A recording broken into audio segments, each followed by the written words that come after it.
Açın ağzınızı. Çekmeyin. Şimdi burnunuzdan alacağım. Çekmeyin kendinizi. Çekmeyin.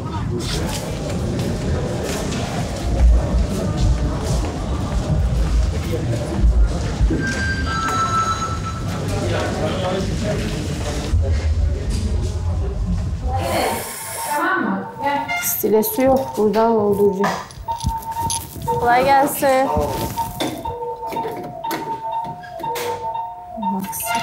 Nefes. Şu amcanın kan gazını bir basabilir misin? Kırmızı alan. Onu bana basabilir misin? Ha? HSS'den baktınız mı? Sonucu var mı? Sonucunu ben göremiyorum sistemde. Neyse, ben ona bakarım, tamam. Sadece elinde bir yazı var ve plekoenil verilmiş. Türkçe bilmiyor. Türkçe yakını biliyor. Amca çok bilmiyor.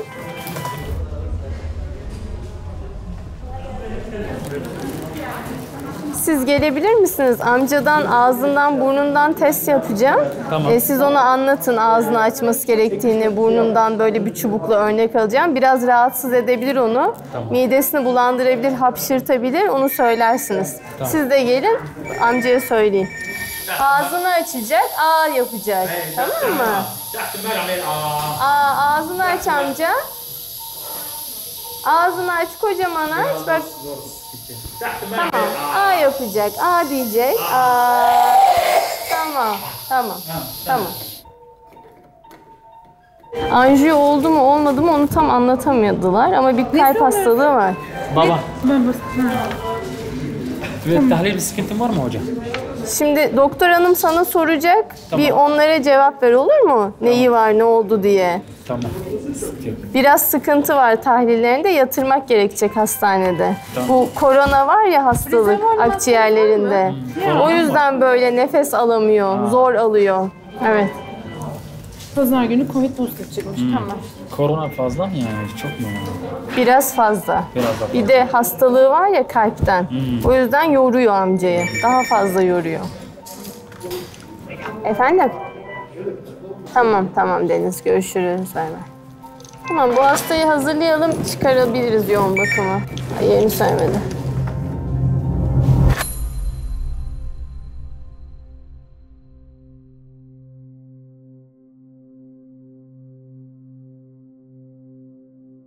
Sağlık Bakanı'nın Türkiye'deki ilk vakayı açıklamasının ardından sokaktaki endişe de arttı. Kızılay Genel Başkanı Kerem Kınık'ın açıklamalarıyla devam edeceğiz. Kan stoklarımız ne durumda? Pek çok salgın yaşadık ama Covid'in dünyayı bu kadar yaygın bir şekilde teslim alacağını çok tahmin etmiyorduk.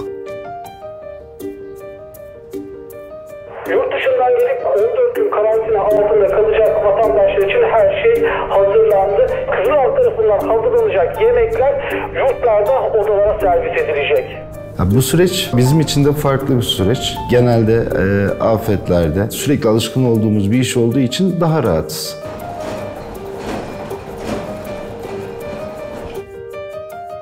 Bu gece saat 24 itibariyle 65 yaş ve üstü ikametlerinden dışarı çıkmaları sınırlandırılmıştır. Covid'de şöyle oldu. Kimisi işsiz kaldı, kimisinin en azından manevi ihtiyacı vardı. Özellikle yaşlılarımızın.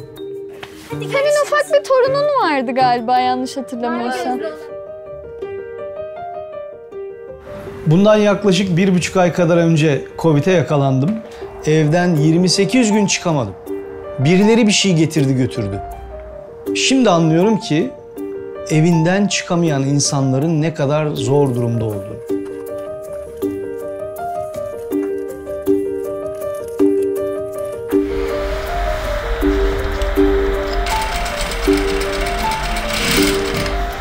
إلا إذا كنتوا أنا نقلته لعندهم بقى أنا كثير خفتوا إنه أنا أجيب لهم الموت رغم إنه طلعتوهم من الموت.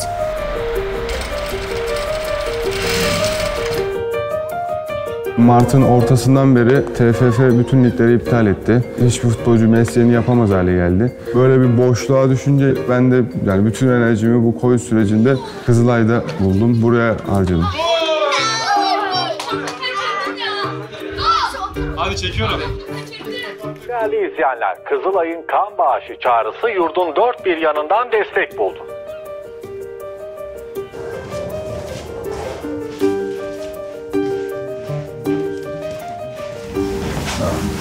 Arkadaşlar kusura bakmayın. Nasılsınız?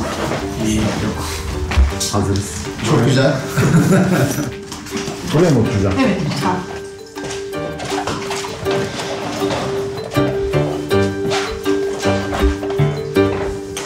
Çay içerek olabilir mi? Yok alsın. Başlayalım. Covid'in dünyanın farklı ülkelerine sıçramasıyla beraber bizim kapımızı da mutlaka çalacağına emindik. Dolayısıyla tanımlı ilk vaka ortaya çıktıktan sonra zaten çok hızlı bir şekilde yayıldı ve o süreçler bizim açımızdan geniş bir hizmet yelpazesiyle biyolojik bir afete müdahale çalışması oldu. Ayhan Bey, biz Türk Kızılayı olarak COVID-19 rahatsızlığı geçirmiş kişilerden immün plazma bağışı kabul ediyoruz. Siz de plazma bağışında bulunmayı düşünür müsünüz?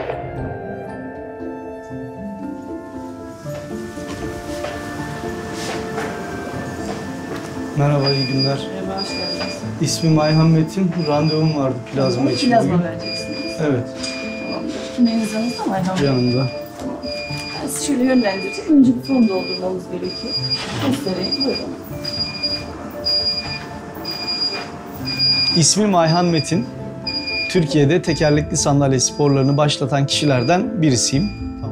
Bundan yaklaşık 1,5 ay kadar önce Covid'e yakalandım. 8 gün kaldım hastanede. İlk 5 gün yüksek ateşle geçti. Artık ateşi durduramıyoruz.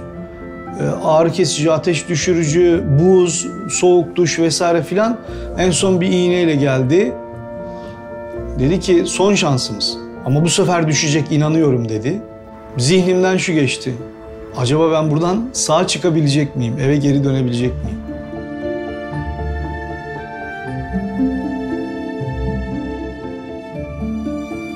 Bir şey yapamıyorsunuz ya, eliniz kolunuz bağlı her şeyiniz. Kimse yanınıza da gelemiyor, siz de çıkamıyorsunuz. Hepsi yasak.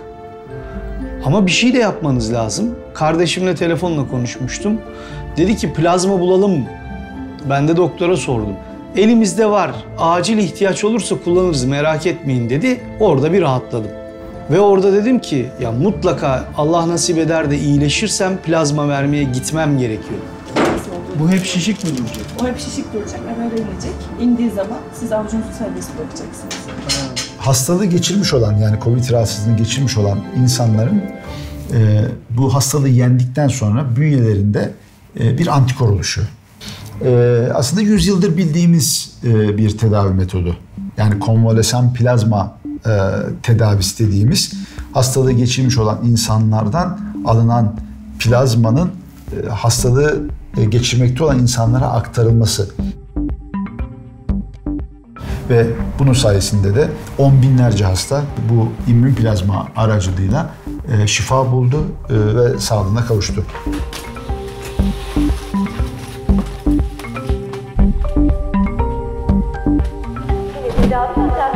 İmmün plazma koronavirüsü hayat kurtarmaya başladı. Kızılay aracılığıyla bağış yaparak 56 yaşındaki erkek hasta iyileşti. Kızılay'ın plazma bağış hayat kurtarıyor.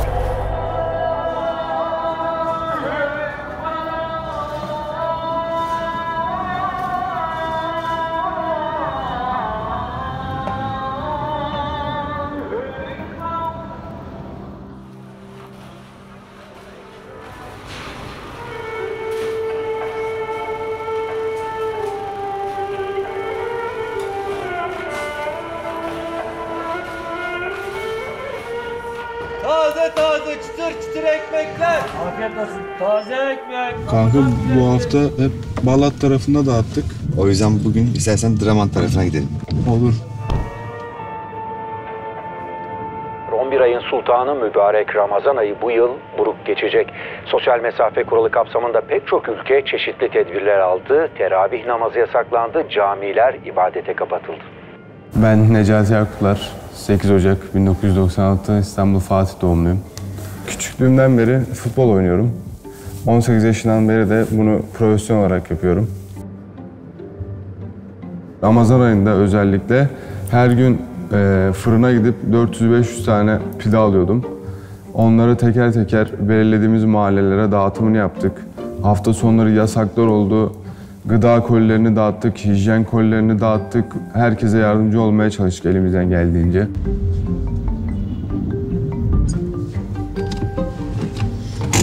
Pidelerimizi alalım bagajdan. Hadi. 500 tane pideyi mahallelere dağıtmak çok kolay bir iş değil. Saatlerce uğraşıyorsun, yetiştirmeye çalışıyoruz. Hep böyle bir koşturmayla geçti. Ama zevkliydi ya. Benim böyle hayatımda en zevk aldığım, böyle en olduğum Ramazan buydu yani. Var mı biri isteyen Türk kızlarının ikramı? Sal sepete al pideyi, Türk kızlarının ikramı. Sal al da sepeti, sal. Hangisi? Türk kızlarının ikramıdır. Hayırlı iftarlar. Pide isteyen var mı? Türk kızlarının ikramıdır. Pide isteyen var mı?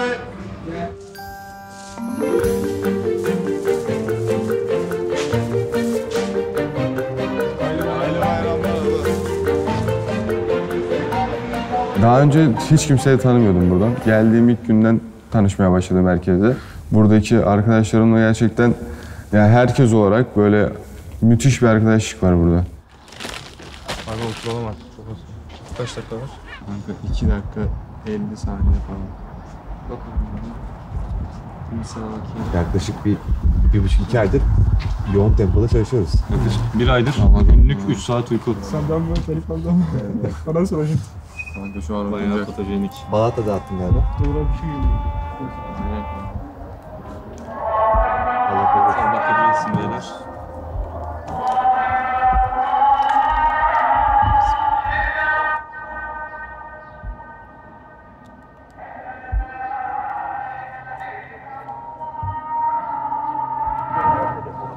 ifadesiyle anlatıldı. 65 yaş ve üzeri olanlarla kronik rahatsızlığı bulunanların evden çıkmaları yasaklandı. Sokağa çıkma yasağı uygulanan 65 yaş ve üzerindeki kişilerin başta sağlık olmak üzere tüm temel ihtiyaçları karşılanıyor. Aşağı inebiliriz. Bak şurada 2 ev var. Aşağıda 2 tane ev var sadece. Yukarıda. Orası işte resimli yere çıkıyor. Bak tamam. Şurada bir yerde bir dayım vardı. Hatırladın mı? Ben tam hatırlayamadım evde ama burada bir dayım vardı. Yemek helvalı mı koyarsın? Pilav. Yemek. Şurası helvalı takım, tamam mı? Yemek koy. Bir kasayı arabaya koy, bir kasa. 2 pilav var mı? Benim ismim Beyza, 20 yaşındayım. Hacettepe Üniversitesi'nde örgün olarak arkeoloji okuyorum. Onun dışında açıktan veteriner teknikerliği okuyorum. Ne istedin canım? Söyle. Dolduralım. Kızılay'la 3 yıl önce bir kan bağışı standında tanıştım. Daha doğrusu Kızılay'ı biliyordum ama gönüllüsü değildim. Kan vermek istiyordum sürekli ama yeterli kriterleri sağlayamadığım için kan veremiyordum. Böyle olunca gönüllülerden bir tanesi gönüllü olup daha başka faaliyetler yapabilirsin Kızılay'ın içinde dediğinde mantıklı geldi ve gönüllülük başvurumu yaptım, kabul edildim. Bu şekilde Kızılay gönüllüsü oldum 3 yıl önce. Şu araya da çıkalım, bir tane çocuk geldi. Covid sürecinde Vefa Sosyal Destek ekiplerimiz vardı ve bunlarla en basitinden 65 yaş üstü riskli yaş grubuna ihtiyaçlarını karşılamak adına sahalara indik. Onun dışında dezenfektanlar ve maskeler dağıttık, paketledik. Hijyen kolileri dağıttık, hijyen kolilerini paketledik.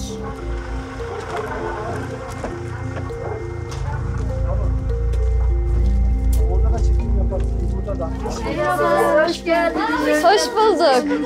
Yukarıda oturuyoruz. Çok teşekkür ederim. Abla ayrı evde 2'şer tane verelim. Burada ablası var. Covid'de daha fazla ihtiyaç duyulmaya başladı. Çünkü hani evlerinden çıkmıyorlar ve kapıları çalınmaması gerekiyor. Bizler tedbirlerimizi alarak onların kapılarını çalıp onların o gözlerindeki umut ve gözyaşlarını gördük. En basitinden bunu örnek verebilirim size. Ramazan'da karşılaştık galiba. Eviniz yakın mı benim? Yukarıda. Ay gözlere bir bak, maşallah maşallah. Geçen et dağıtıyorlar. Birisi söylediler et dağıtma bak. Kurban etimizi bile alamadık. Kurban eti nerede?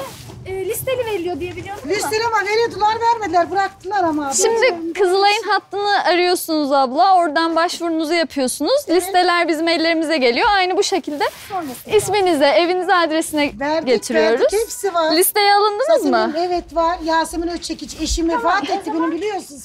Allah rahmet eylesin. 4 ay oldu. Gelecektir diye düşünüyorum. Gelmeden önce arıyoruz zaten. Oldu. oldu. Sağ olun. Teşekkür ederim hepinize. Afiyetler olsun. Afiyet Allah razı olsun. Geçmiş bayramınızın Sağ ol. Size bayramınız mübarek Kendinize iyi olsun bakın. canım. Görüşürüz. Avrupa'dan dönen Türk vatandaşları için Türkiye 14 gün kurulu çerçevesinde karantina uygulaması başlattı. Burada da yurda dönüş yapan vatandaşlar için her şey düşünüldü. Yurtlardaki dezenfekte çalışmaları ise belirli aralıklarla devam edecek.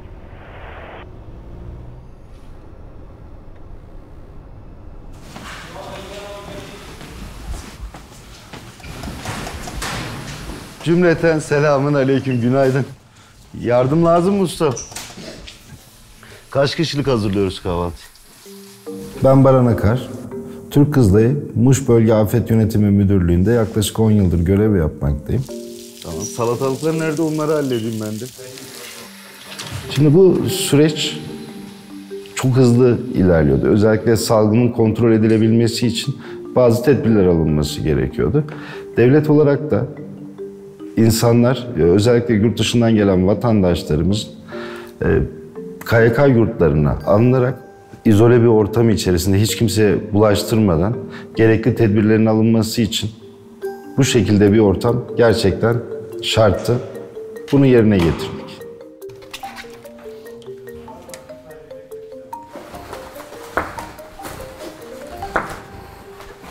Alışacağım ya. Daha var. Bu doğrama işinde biraz daha şey yaparsam hanım evde yemeği de bize yaptıracak. Yurtlarda gözetim altında tutulan misafirlerimizin 3 öğün beslenme hizmetine karşıladık. Sabah 7 ile 8 arasında sabah kahvaltısının dağıtımını yapıyoruz. 12 ile 1 arasında öğlen yemeği, 5 ile 6 arasında da akşam yemeğini dağıtıyoruz ve yani günün herhangi bir saatinde içerideki misafirimizin taleplerini karşılayarak kendilerine gün içerisinde de ulaştırdık. Bugün bir grup çıkacak herhalde. Öğlene doğru çıkarlar.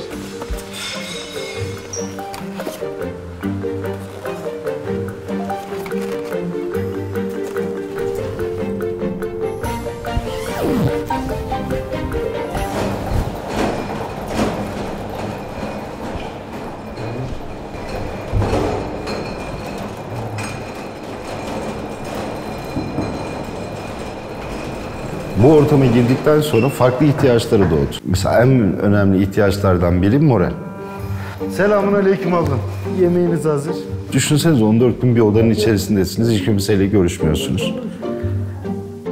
Birinin gelip kapıyı çalıp hani nasılsınız, iyi misiniz, bir ihtiyacınız var mı? Hiçbir şey yapmasak bile hani bu şekilde gidip her gün misafirlerimizin kapısını çaldık. Sandalye iyi oldu. En azından hangi oda dolu, hangisi değil hem bunu fark ediyoruz. Hem de yemekleri bırakacak bir yerimiz var. Günaydın abla. Al, bu senin. Tutulmuş yol çubuklu şeker istiyor sabahta. Lollipop diyor bana yapıyor. Getireceğim, ben söz veriyorum, tamam mı? Benim amcana gelse söylerim. Çikolata istiyor musun? Çikolata mı, lollipop şeker mi? He? Lollipop. Tamam. Birazdan getiriyorum. Tamam mı? Dedi amcaya sana getireceğim. Hadi afiyet olsun abi.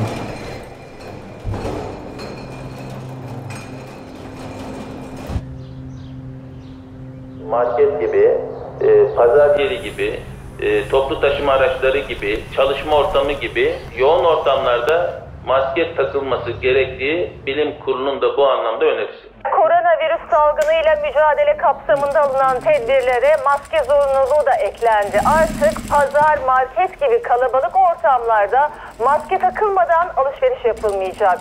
Kural toplu taşımada da geçerli olduğu için belediyeler duraklarda maske dağıtmaya başladı.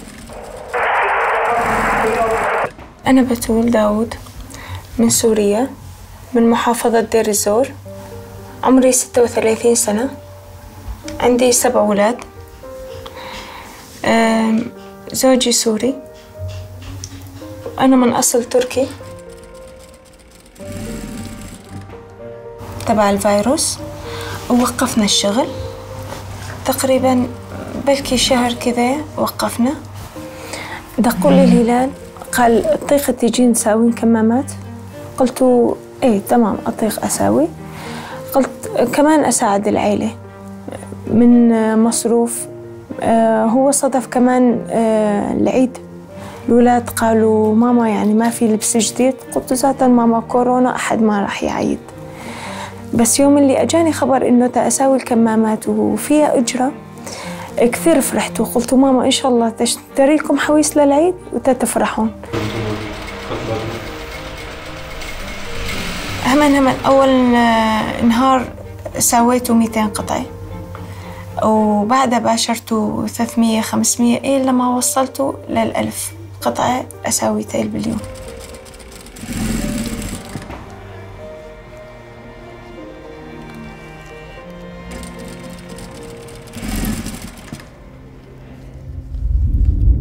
ABD'ye, İngiltere'ye, İtalya'ya, İspanya'ya, Balkanlara, her tarafa bizim yardım uçaklarımız iniyor kalkıyor sürekli olarak. Oralara destek gönderiyoruz. İşte son 2 durak. Türkiye'nin koronavirüs salgınından etkilenen ülkelere tıbbi malzeme yardımları devam ediyor. Kızılay tarafından hazırlanan malzemeler Etimeskut Askeri Havaalanı'nda Türk Silahlı Kuvvetleri'ne ait uçağa yüklendi. Yüklemenin tamamlanmasının ardından uçak Arnavutluk ve Kuzey Makedonya'ya hareket etti. Kızılay Genel Başkanı Kerem Kınık'ın açıklamalarıyla devam edeceğiz. Muhabir Özgür Deniz Kınacı'nın haberinde detaylıca izleyelim. Bu küresel tehdit, küresel bir dayanışmayla aşılabilir. Yani dolayısıyla insanların sadece kendi ülkelerindeki tedbirleri alması artık yetmiyordu.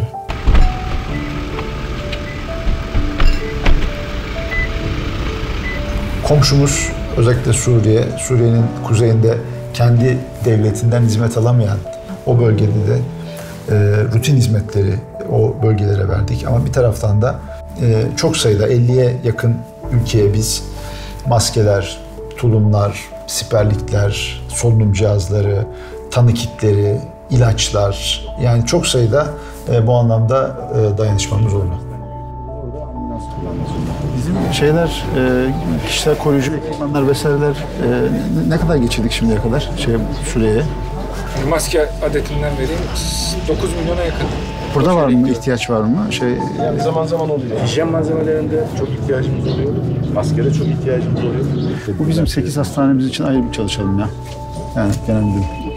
8 hastanemiz. 60 sağlık ocağı var. 60 sağlık ocağı var. Bize bağlı sağlık mobil ocağı. Kaç merkez var? 3 tane mobil sağlık 3 mobil.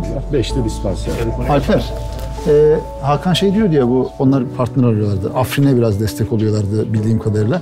Yaparsan, koordinatörümüzle Hakan'ı temaslayabilirsen, bu Covid pandemisi sürecinde şunun farkına vardık aslında. Yani hepimiz aynı cinsiz. Hepimiz aynı zaaflara sahibiz. Hepimiz bütün dünyada aynı belki bir avucumuz kadar olmayacak bir hacimdeki, ağırlıktaki bir mikroorganizma tarafından 7,5 milyar insan olarak diz çöktük. İyi şey, minnet. Aleyküm selam. Allah razı olsun.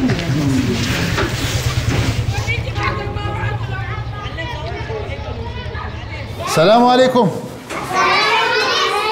İlalika. Çantaya at. Çantaya at.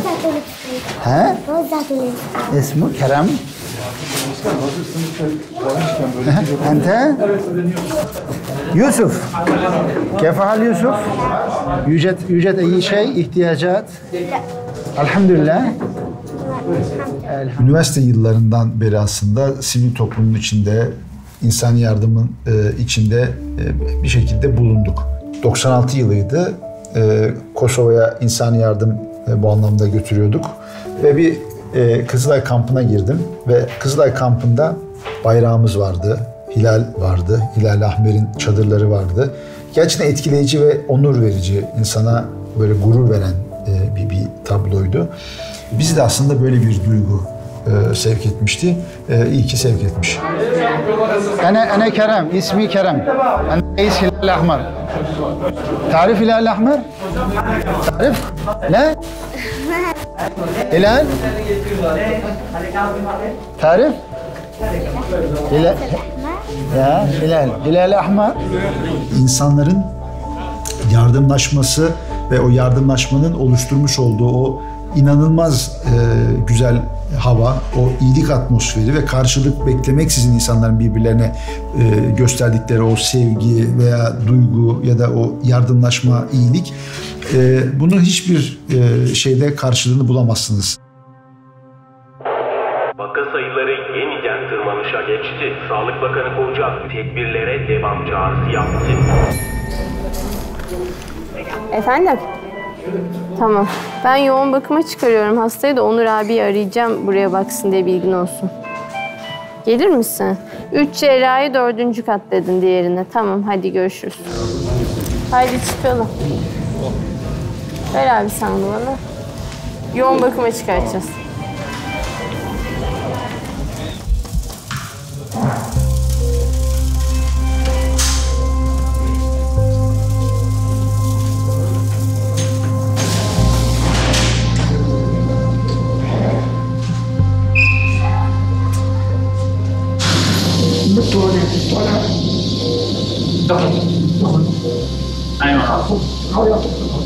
Allah akbar. İnşallah. Doğru kadar sıkıntı yok. Yanıma çağırmaz. Masa hangi tarafı sen olur?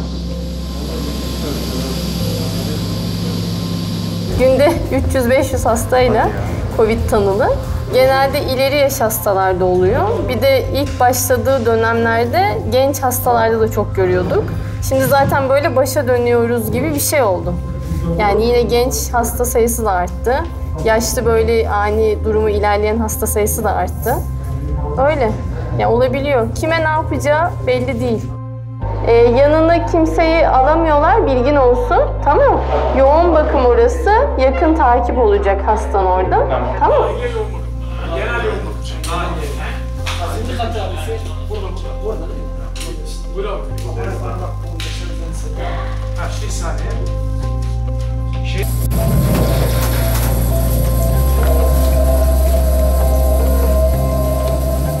Yoğun bakımlarda servislerin doluluk oranı her geçen gün artıyor. Özellikle yoğun bakım servislerinde hastalar yakından takip ediliyor ama manzara hiç de iç açıcı değil. Hastanelerin yoğun bakım üniteleri dolmak üzere. Yaklaşık %90'ı dolu. Alarmı rengi kırmızı. Yatışının 5. gününde entübe oldu. Ve bu durumda endişe veriyor.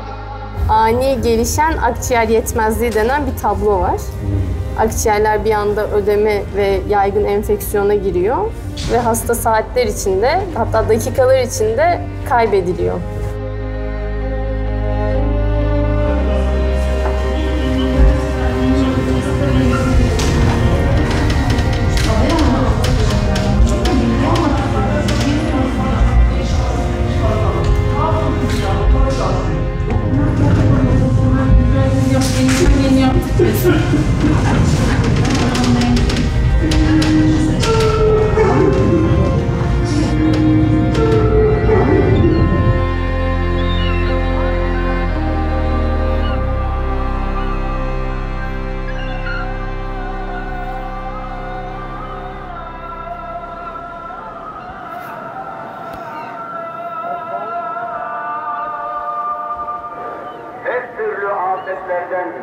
Musibetlerden, salgın hastalıklardan muhafaza eyle Allah'ım.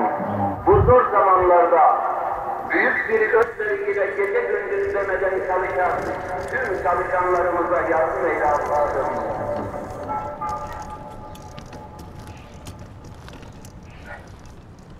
Kızılay'la tanışmışım. Çok eskiden. Ne zamanlar? Yaklaşık 7 yaşlarında filan. İlkokula başlayacağım zaman çocuk felci tanısı konduğu için artık demişler ki bastonlarla yürüyecek ama bir de ayağına ortez takması gerekiyor. Bizimkilerin de maddi durumları kötü, işleri kötü. O arada halam demiş ki dur ben hallederim. Gitmiş Kızılay'a. İlk ortezimi, ilk cihazımı karşılayan yer Türk Kızılay'ıdır. Kızılay'la aktif faaliyetlerin içerisinde bulunarak tanışmam 1,5 yıl öncesine denk geliyor.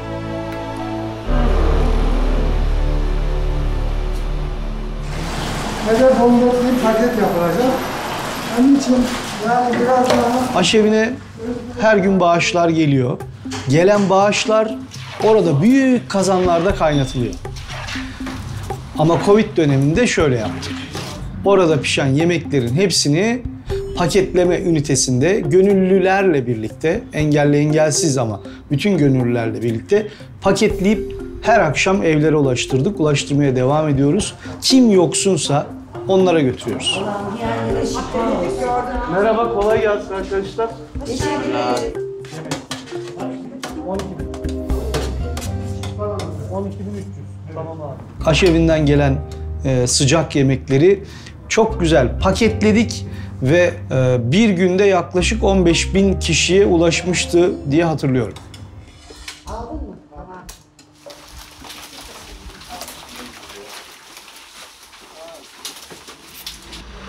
Sebebiyle zor günler geçiren insandan yardım çağrısı geldi.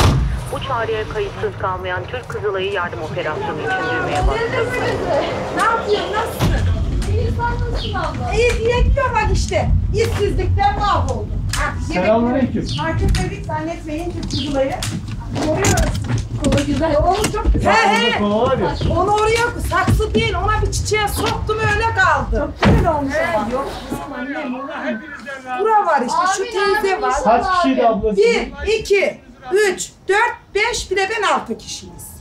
Kaç kişilik aile? Evde mi? Ben 2 kişiyim. 2 kişi. O zaman sana 2 kişi verelim onu. O da yaşlı yastayamadı.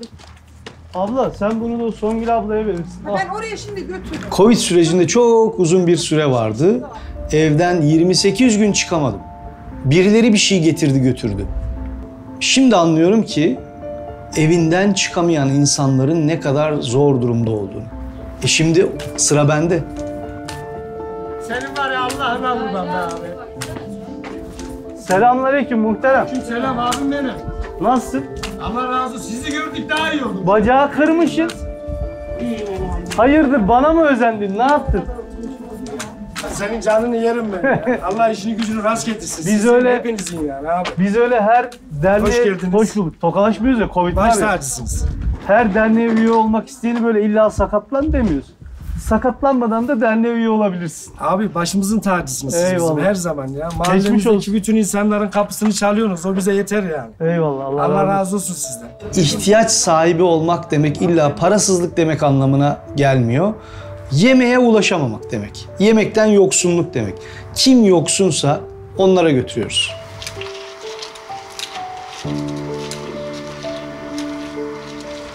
Zeynep. Tamam. Kaç kişisiniz? 4 kişi. Senin adın ne? Poyraz. Poyraz. Al bakalım.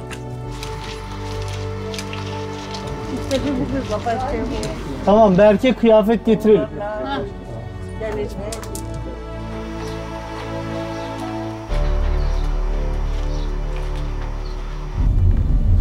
Dünyanın hali pür, melali ortada. Gezegen bir daha koronadan önceki haline döner mi? Bu soru çokça soruluyor bugünlerde ve hatırı sayılır bir çoğunluk artık hiçbir şeyin bir daha eskisi gibi olmayacağı konusunda hemfikir. Eskisi gibi tanımına özel bir pencere açalım gelin. Sen nasılsın? Elin çok pis. İnsanlara zaten yardım etmek bu işin en can alıcı noktası. Mesela yani bir eve gidip 2-3 tane çocuklu birine gıda yardım verdiğimiz zaman o bir ay mesela bizim sayemizde değil tabii herkesin sayesinde, yardımların sayesinde bir yemek yiyebiliyorsa, bir çorba içebiliyorsa böyle yardımcı olabilmek çok hoşumuza gidiyor herkesin buradaki. 3 tane hijyen poşeti var. 3 mü? Çok aldım ben de. Tamam.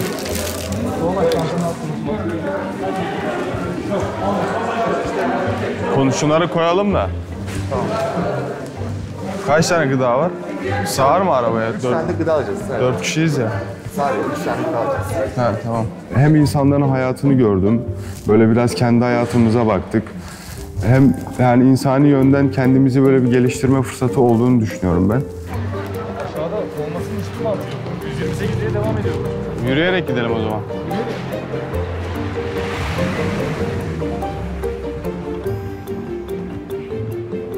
Kanka sola doğru 120'ye bak. Aynen. Bak şimdi 115 oldu orası. Aynen. Merhaba. Merhabalar. Gıda kolisi getiririz abla size. Hoş geldiniz. Estağfurullah. Şura.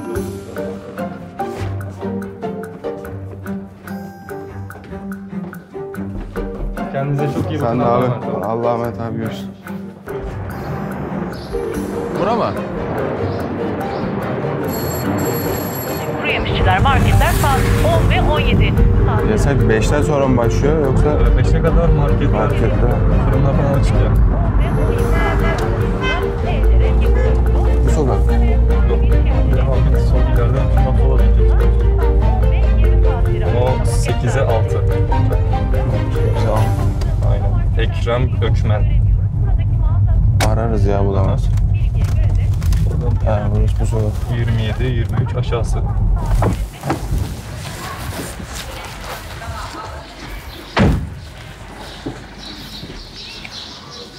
Sekiz miydi kanka? 8 Taksim 6. Bir arayayım ben. İstersen adamları. Tamam.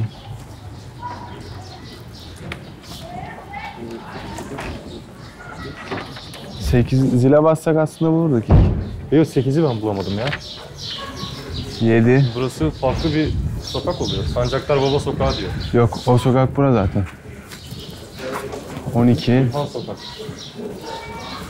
Malzemeyi alıp gelseydik zaten. Abi kolay gelsin. Ben de erzak için başvurmuştum. Acaba çıktı mı ya? Abi seninle iletişime geçerler zaten ya. Telefon sıraya alıyorlar. Aradılar da benden adres istediler. Ben adresi verdim. Orada Ekrem Ökmen var mı acaba? Ne abi? Ekrem Ökmen. Ekrem Ökmen? Evet. İlk sırada. Ha. Evet, Ekrem Ökmen'e gidiyoruz. Öyle mi? Siz misiniz Ekrem? Ben de. Aa, sen... Öyle mi? Biz de size veriyoruz abi. 8 lira abi, biz 8'e bak. Öyle mi? Evet. Şurada yer var ya. En üst katlı bir altı. Abi biz de 8'e 6'ya arıyoruz. Ekrem Ökmen sen misin abi? Merhaba. Tamam. Kimliğim de yani. Abi bir görelim kimliği en iyisi. Alalım şeyi. Abi şansa bak ya.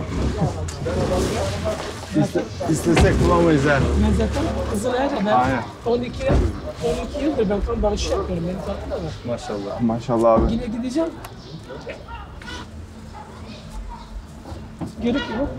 Bağış yapıyorum 12. sefer. Yine gideceğim. Yarın öbür gün yine gideceğim. Allah başlığını kabul etsin. Şans abi bak tam ayağına geldik, sordum. Arasana söylersiniz. Vallahi seni arayacak. Bulamazsam zaten arayacaktım. Telefonumda var. Biz 8'e bakıyorduk nerede diye. Tamam, ben Biz yardım edelim ya. Aynen sen. Sen gel abi. Evi göster bize. Estağfurullah, ne zaman?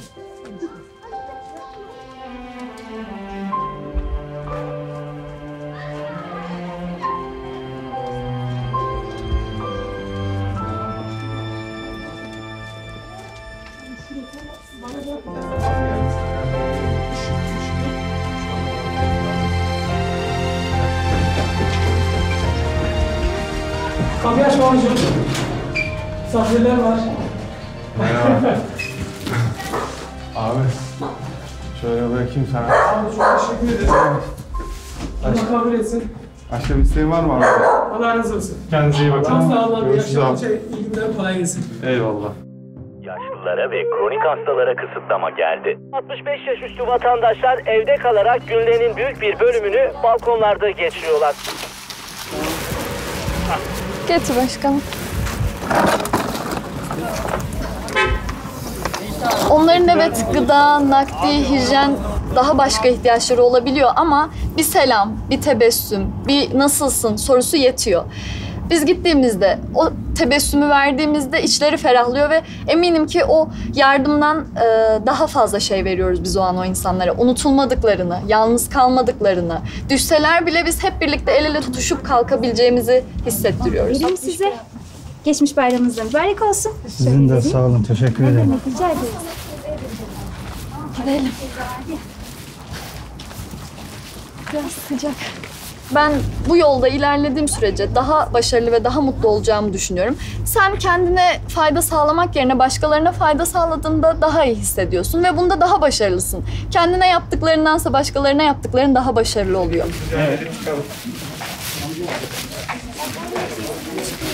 Neresi? Orası. Şuraya mı? Bunu da vereyim. Kendine çok çok dikkat et. Biz seni yazdık aklımıza, unutmayacağız seni. Ziyaretine geleceğiz en azından manevi anlamda burada. Ağlama ama. Kendine çok dikkat et, tamam mı? Bir daha geldiğimizde görüşelim. Deme öyle. Allah'a emanet ediyorum ben seni. Bana yeşil ağırlıklı yapayım, yiyeceksin diye ben. Bakalım ne kadar. İnşallah biz varız Hüseyin amcam, tamam mı? Kendine çok dikkat et. Görüşürüz.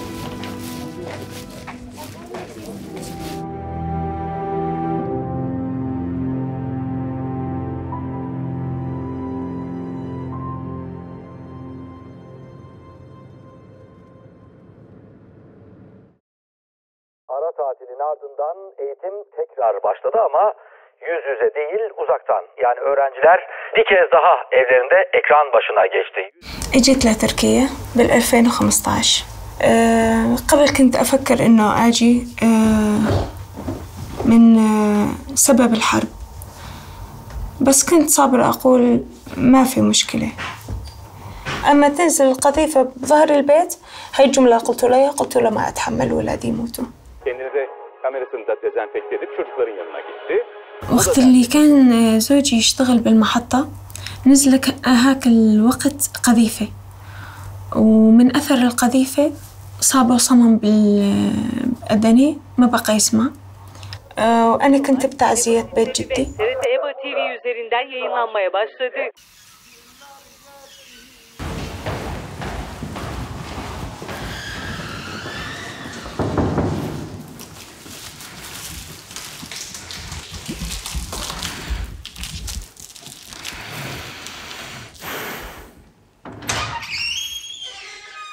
Çok sağ ol. Ali nerede abla? Ali, gel amca bana. Ali. Ah bunları. Ah. Yok estağfurullah. Babası da karantinadadır. Getiren yoktur. Bir şey oldu mu söyle, hemen karşıdayım. Bana seslen, ben buradayım abla. Bunları da vereyim. Teşekkürler abla. Hadi Allah'a emanet ol. Teşekkürler abla. Hadi. Efendim? Dur geliyor. Her gün buraya gelip bizi kontrol ediyorsun. Allah senden razı olsun. Senden razı olsun. Abi nasılsın? Sağ ol, sen nasılsın? İyiyim, çok sağ ol. Var mı bir eksiklediniz bir Yok ihtiyacınız? yok, Allah razı olsun. Tek isteğimiz buradan çıkmak. İnşallah, herhalde son günleriniz. Yarın çıkıyoruz inşallah. O. Evet.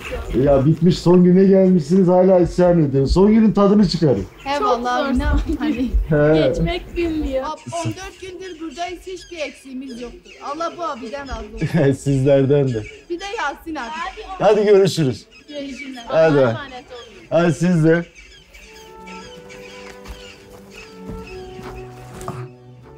Her akşam eve gittiğimde oğlum uyuyana kadar saatlerce onunla oynar, yakın temasta bulunur, birbirimize hani resmen boğuşurduk, öyle söyleyeyim. Fakat süreç başladı.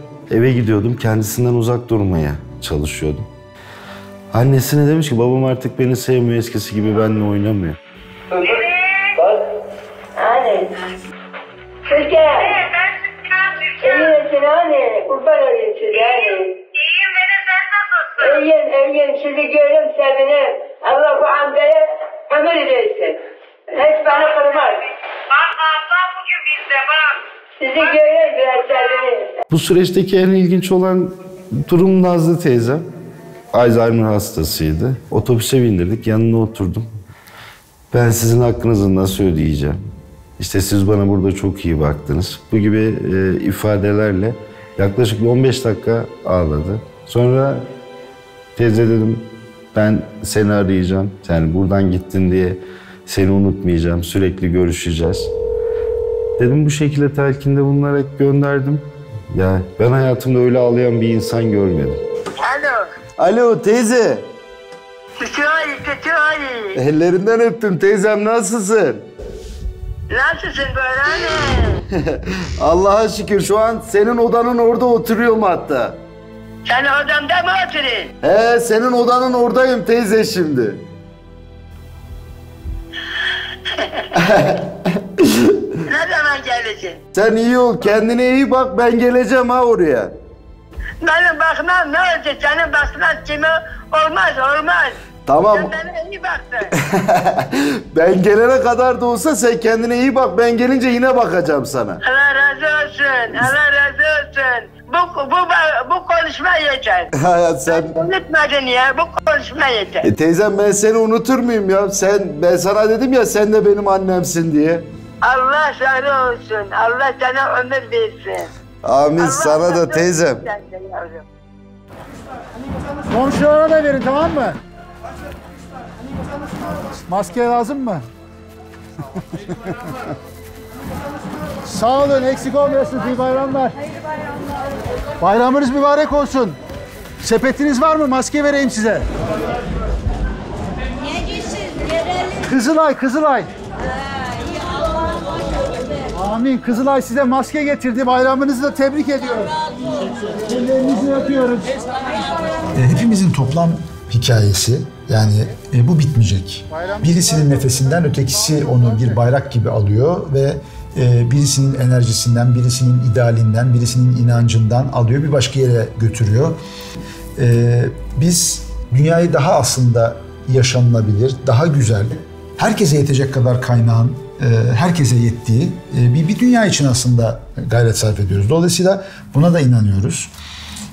Bu hikaye dediğim gibi o son emaneti, son sahibi teslim edene kadar herhalde bitmeyecek. Teşekkür ediyoruz Fatih Avanos sana ve konuklarına. Evet, Türkiye normalleşme sürecinde önemli adımlar atıyor. Şehirler arası seyahat kısıtlaması bütün illerde kaldırıldı. Kamu çalışanları normal mesaiye dönecek.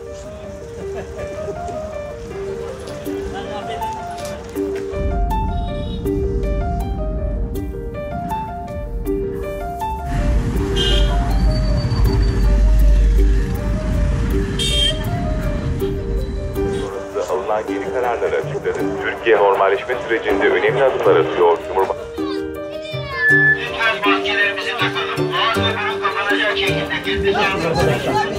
İşte saç, işte baş arkadaş. Sizin geliyorum. Şöyle bir tane sizin. Hadi.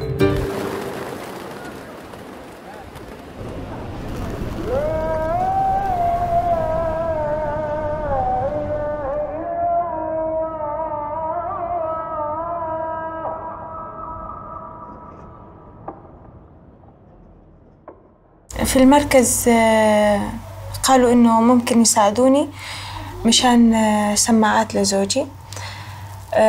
رحت استخبرت، قال أي ما في مشكلة، جيبوا لنا التقرير الطبي لخاطر النسبة بس تيعرفوا إنه إيش قد النسبة. بالفعل رحنا سويتوا رابور أنا وزوجي لخاطر أدانه، وجبنا لهم النسبة، وخلال 20 يوم الحمد لله صارت عندنا السماعات وبالبيت فرحنا.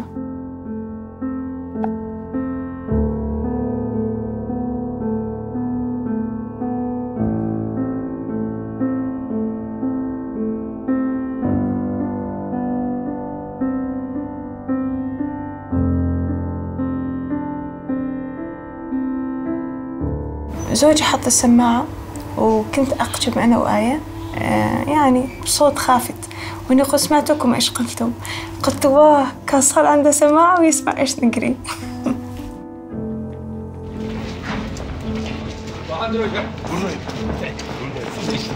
Asıl önemli olan ve en çok aslında değerini hissettiğimiz şey, ne kadar çok çalışanınız olursa olsun bu büyük dalgalara o profesyonellerinizle, sadece profesyonellerinizle karşı koyamazsınız. Siz topluma eğer dalga kıran olmak istiyorsanız oraya dev bir gönüllü ordusuyla siper olursanız ancak o toplum o dalgalardan korunabiliyor. Dolayısıyla toplumda hiçbir ferdi geride bırakmamak için, her bir ferdin bu anlamda güçlü, dayanıklı, mukavim bir fert olarak kalması için gönüllülük temelli olması, her yaptığımız işin toplum temelli yapmamız gerektiği bu Covid biraz pekiştirmiş oldu.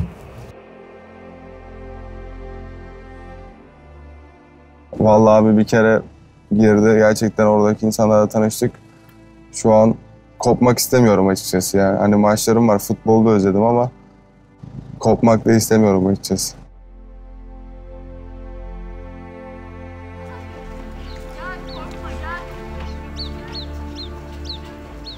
Gönüllü dediğimiz şey herkes oradan gönülden geliyor. En basitinden bu. Ve öyle olunca da siz orada yapay bir bağ kuramıyorsunuz. Gönülden bir dostluk, gönülden bir bağ kuruyorsunuz. Kızlar Gönüllüsü olduğum için çok mutluyum. Ve bu hilalin altında olmak onur ve gurur veriyor bana. En basitten kendi ruhumu besliyorum ve kendime şekil veriyorum.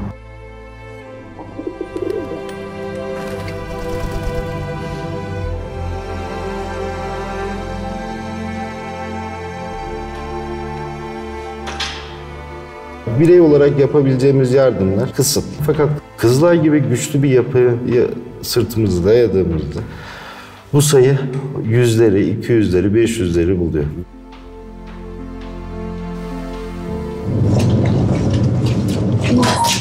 Hocam merhaba. Hoş geldiniz. Buyurun. Hoş geçebilirsiniz. Ben Kızılay'a 12 yıldır her sene kan bağışı yapıyorum. Sonuçta bir kan bağışı yaptığın zaman bir hayat kurtarıyorsun. Güzel bir şeydir bence. Bir de her seferinde verdiğim zaman bana mesaj geliyor. Verdiğin kanla bir hayat kurtardı. O da beni çok mutlu ediyor.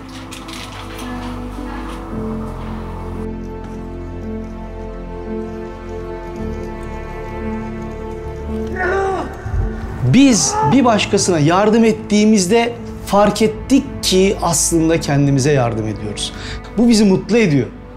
Beni mutlu ediyorsa o zaman ben kendime de yardım etmiş oluyorum.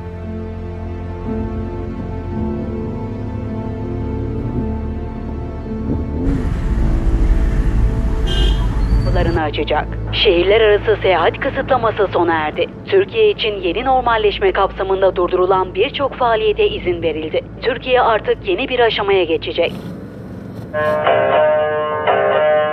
Uzun hikaye